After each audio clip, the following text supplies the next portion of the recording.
use them. Yun nga sabi ko. Dapat, ako nga, hanggang ngayon, Photoshop pa rin ginagamit ko eh. Ang dami nang lumabas. May Illustrator. Uy, gamit ka na Illustrator, mas ano yan, vector, ano.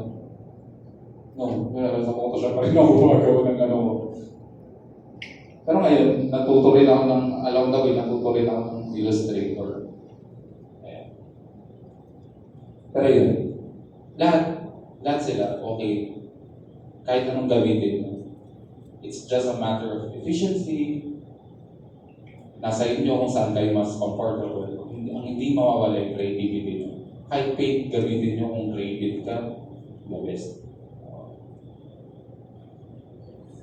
Do paid tools matter? Yan nga. Tools don't replace creativity. Paid equals efficiency, not talent. Yeah. Paid tools can improve efficiency, but not creativity. You can build great identity, great brands, strong identity even with free tools. Creativity always comes from you.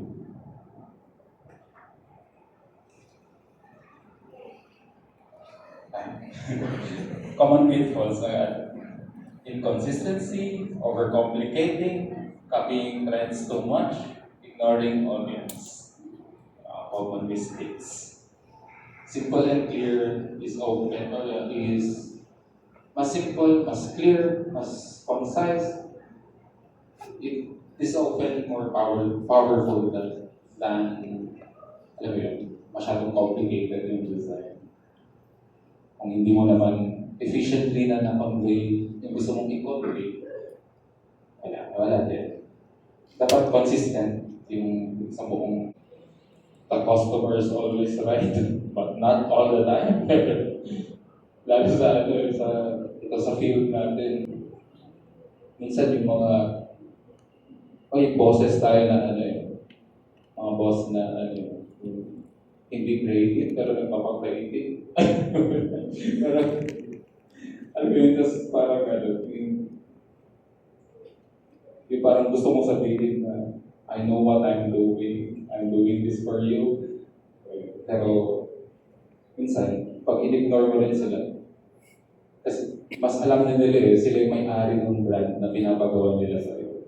So makinig ka kasi na ikaw yung gagawa ng voice para sa kanila.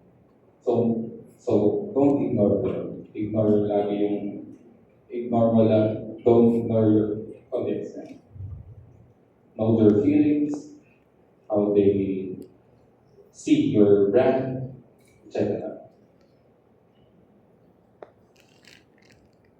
Marketing your brand. Branding without visibility equals invisible. Marketing equals storytelling plus distribution. So yung brand, yun yung ano mo, yun yung gusto mong convey. So paano yung convey? Market mo. Marketing is just a tool na parang marinig, makita yung brand mo.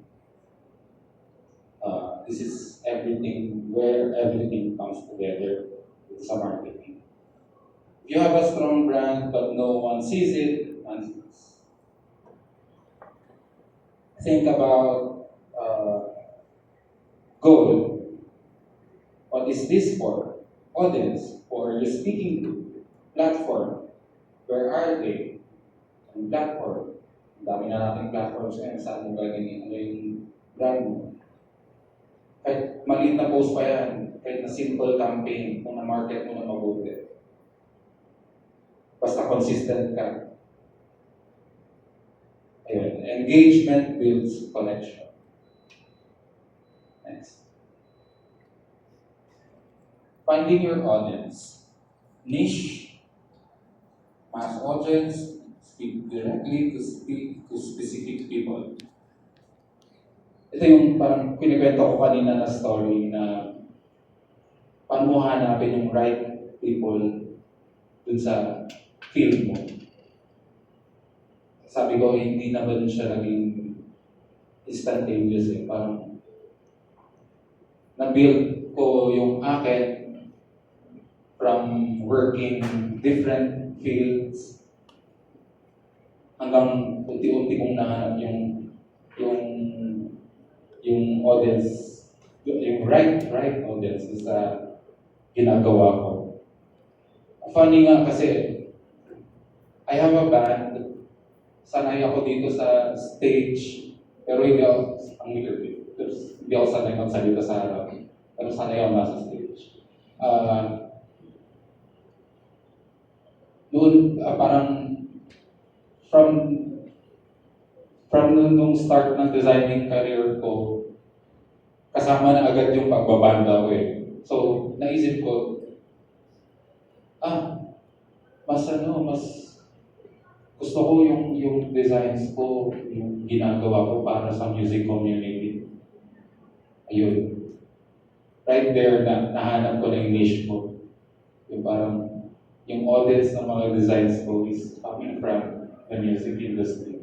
Coming from bands, coming from artists, musical artists, and everything in between. Ito, may ginawa ako para sa tattoo artist. Next. Learning from success and failure. Analyze what worked, learn from what didn't, iterate constantly. Not everything will work, and that's normal. Analyze what worked, learn from what didn't, and improve. That's how your brand evolves. Okay. Key takeaways. Ito yung apat na branding is more than visuals. Authenticity beats trends. Consistency builds recognition. Marketing brings your brand to life. Your brand is what people say about you when you're not around. That's all. Thank you so much.